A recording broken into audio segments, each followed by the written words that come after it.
waktu kan ditawarin pertamanya mau Mas Hanung mau bikin film tuh ya mainnya sama ibu. Selalu nih pakai nama ibu-ibu terus, emang bener nggak ibunya, beneran nggak gitu? Iya bener gitu, ibu maunya sama kamu. Kasih gitu. Terus aku bilang, film apa? Ada udah mau apa enggak gitu? Ya mau bilang itu, tapi bener ya gitu. Iya bener ibu. Tapi kamu nanti jadi orang gila. Hah? Gimana? Cuma ya aku seneng pasti kan dapat pengalaman baru. Cuma pertanyaannya dari tadi kan Mas Jahan bilang semua sudah sesuai sekali dengan karakternya, cast-nya. Kan pengen bikin nanya lagi, emang aku kenapa Mas? Kok yakin banget sesuai gitu ya?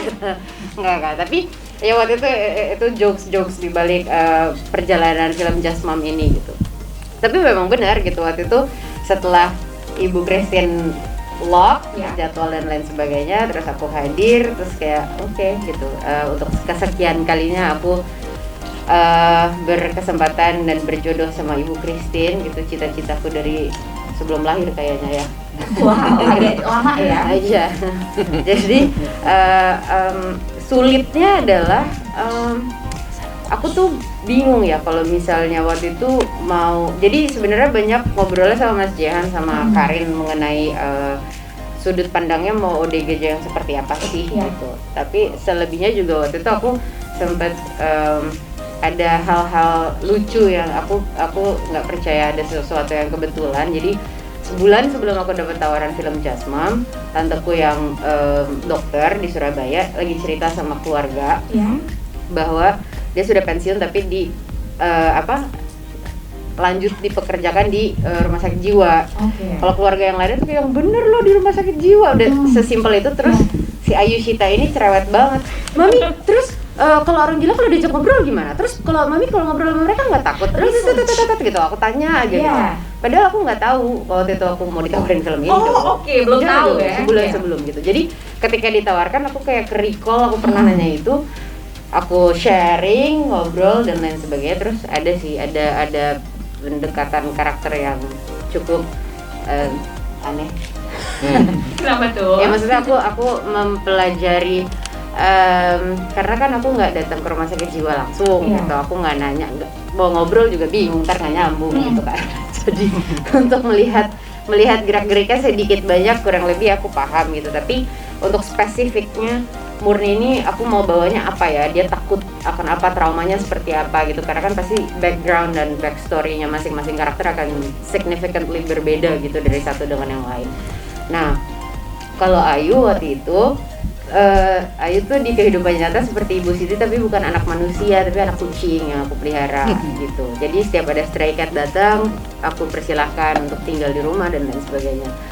Nah tapi ada satu yang unik sekali, namanya Cookie, aku kasih nama Cookie. Dia tuh matanya bagus, tidak seperti stray cat pada umumnya, maksudnya terlihat bagus tapi dekil dan benar penakut sekali gitu. Terus aku ngeliat kayaknya ada yang aneh dengan anak ini ya gitu. Jadi aku ya kurang lebih melihat trauma dari si kucing ini besar sekali, dan aku mencoba mengaplikasikannya di Murni gitu. Dan Ayu Shita itu seperti Ibu Sitinya ibaratnya kayak gitu. Jadi aku mencoba apa sih rasanya tuh kayak gimana. Tapi aku sangat bersyukur sekali bahwa memang benar bukti nyata bahwa semua alam semesta itu memberikan fasilitasnya, tidak ada yang kebetulan, kita bisa belajar dari mana aja as long as kita sebagai manusianya sadar, dikasih sign-sign itu dari Gusti Allah, maka kita bisa, wah Allahu Akbar. Sholat ya, diingatkan. Terima kasih Mas. Ketika kita sebagai manusianya tersadar akan sign-sign yang diberikan itu, diberikan fasilitasnya, maka bisa digunakan untuk kehidupan sehari-hari, untuk bekerja sebagai aktor dan lain sebagainya. Dan ya alhamdulillah sih menurut Ibu cukup gila ya Bu. Gila. Cukup sangat menghayati ya. Sangat sesuai perannya. Lebih gila lagi di belakang kamera. Kurang Ayu sih. Sebenarnya traumanya sih yang besar gitu. Jadi karena ternyata orang dengan gangguan jiwa itu tidak melulu berarti harus nggak nyambung setiap diajak ngobrol. Mereka ngerti kok, ngerti gitu. Tapi ya memang takut aja ngomong gitu. Jadi tapi could be ekstrim juga, tergantung karena tergantung backgroundnya itu seperti apa gitu. Jadi melihat kenyataannya, dan waktu itu kan juga diantarkan dengan ini adalah based on true event. So ini sebagai salah satu bentuk aku untuk bentuk prihatinku gitu yang bisa dituangkan dalam sebuah film, bahwa hal-hal seperti ini tuh ada loh, kita butuh memperhatikan juga gitu, yang korban-korban yang mereka ngadu aja nggak bisa, kita aja yang normal kalau dapat pelecehan seksual mau ngadu juga dipersulit ya gitu, masih sampai sekarang belum beres-beres juga urusannya, walaupun sudah mulai terlihat lah titik terangnya, tapi apalagi mereka nih gitu. Jadi ya sebenarnya aspek yang mau ditawarkan dari film ini menurutku cukup luas sih gitu. Kesulitannya karena pertama saya kan berasal dari Merauke, Indonesia bagian timur, di mana kita mayoritas berbicara dengan suara yang besar, dengan intonasi juga yang cepat, dan harus berperan sebagai Jalu yang karakternya yang dimana dia sudah tinggal dari kecil sama keluarga Sasongko, yang dimana keluarga ini sudah lama gitu tinggal di Jogja, dan Jalu tinggal juga dari kecil dengan keluarga Sasongko, maka dia akan berbicara dengan logat Jogja, dengan logat yang medok gitu. Jadi kesulitannya sulit karena harus berperan sebagai Jalu yang ngomongnya lembut, yang pelan, yang medok. Tapi karena gimana medok? Awalnya susah, tapi selalu diberi support sama para cast, dan juga kalau misalkan ada yang susah gitu kata-katanya, penghafalannya, saya selalu tanya sama ibu, sama Kak Ayu juga. Mana sama aku ya? Biasanya Ayu dijauhin, orang gila nih. Iya sedih deh. Maka dari situ saya bisa. Yang lucu-lucu mungkin. Momen yang memorable ya. Apa ya? Banyak banget sebenarnya sih. Banyak ya. Salah satunya mungkin ada di momen dimana aku akhirnya satu frame sama ibu gitu. Jadi Dikerokin lagi. apa? Dikerokin. Oh bukan yang dikerokin, tapi ini kayaknya setelah atau sebelum dikerokin ya. Ini pertama kali, ini kan film aku sama Christine Hakim kan. Iya. Aku sama ini cuma denger aja, Christine Hakim ibu tuh begini, ibu tuh begitu. Hati-hati, jangan lihat di mata, ntar kali pendek gitu. Enggak.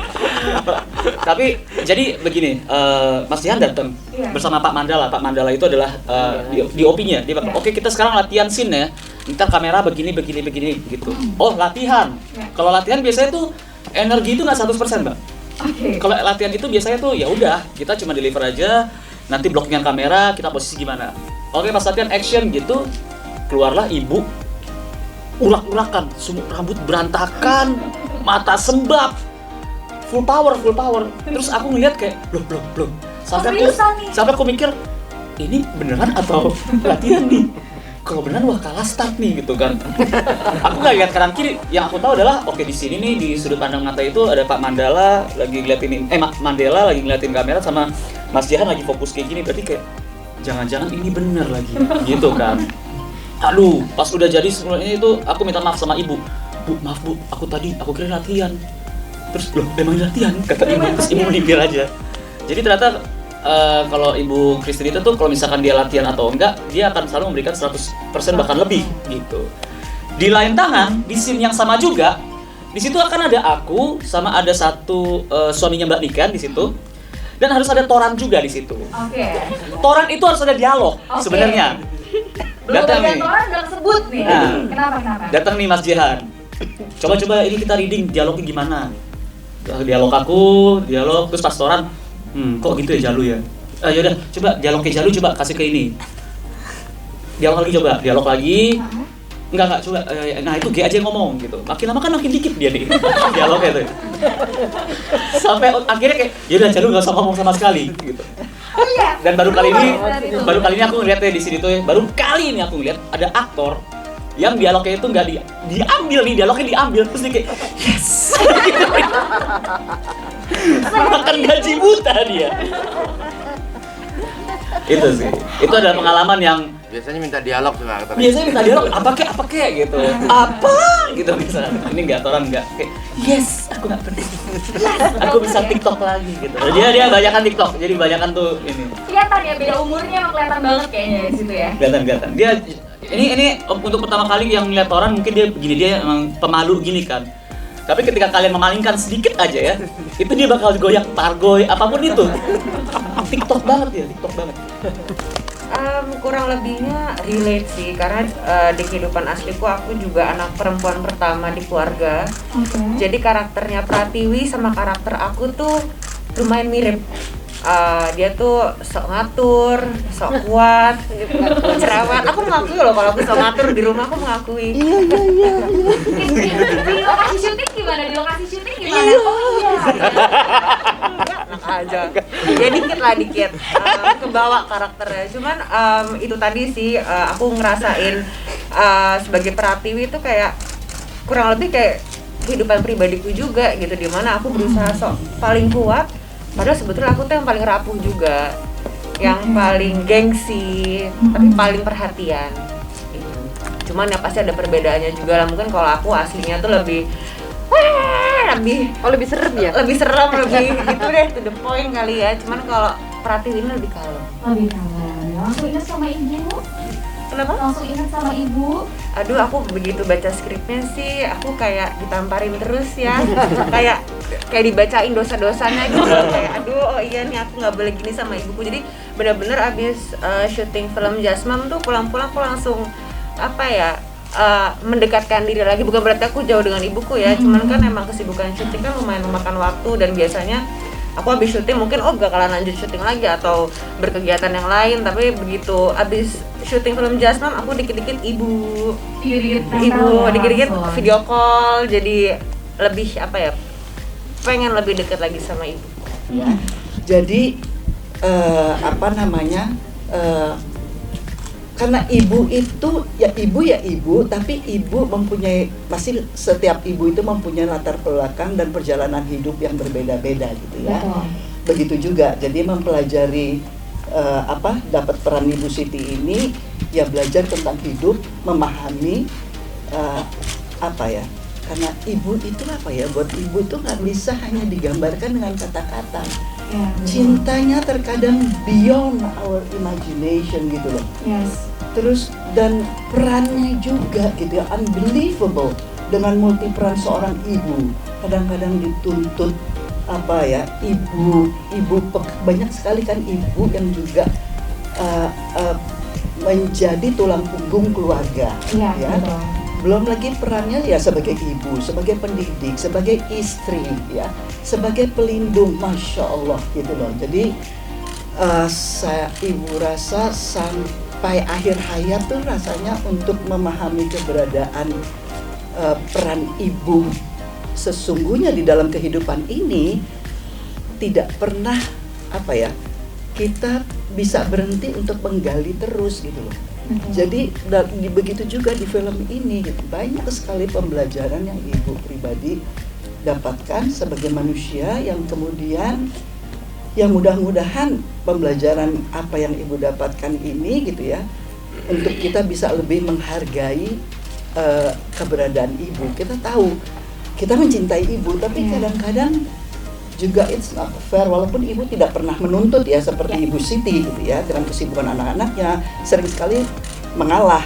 Akhirnya saya melihat ibu saya juga barangkali seperti itu ya. Itu bukan barangkali, langsung teringat anaknya sibuk berbulan-bulan di luar kota. Kalau di Jakarta di rumah pun kadang-kadang inginnya kan istirahat, capek ya, menjadi kurang sabar gitu loh menghadapi ibunya, menjadi kurang sabar untuk menjadi pendengar cerita ibunya yang sudah sekian bulan kali menunggu anaknya, atau sekian minggu menunggu anaknya, ingin sekali berbagi gitu ya.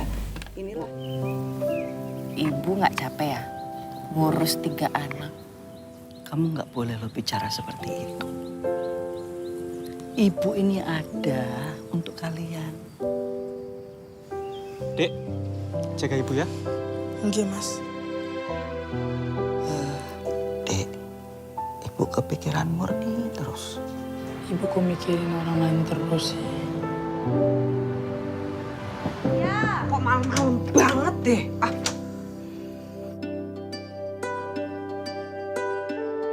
Ibu ki aneh. Wedan kok dikobal.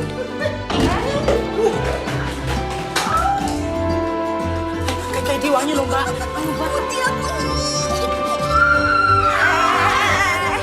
Kok malah melu-melu teriak bantuin toh. Wong lanang aja melu-melu. Bu, kenapa ibu nggak bicara dulu sama kami? Kan bisa orang itu diserahkan ke rumah sakit jiwa atau dikembalikan ke keluarganya. Sejak ada Murni di sini, ibu jadi jarang ngelamun. Jadi ada aktivitas. Masalah orang gila itu bisa kita bicarakan nanti. Orang gila bisa kumat. Kamu nggak khawatir sama ibu?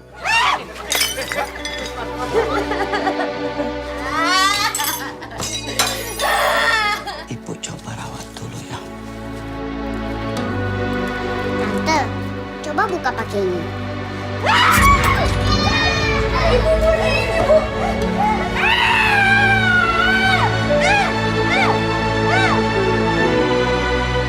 Aku cuma pengen lihat ibu bahagia. Kamu pikir kamu tahu cara bikin ibu bahagia? Lihat sekarang ibu ada di mana. Mbak, Ibu! Ibu! Ibu!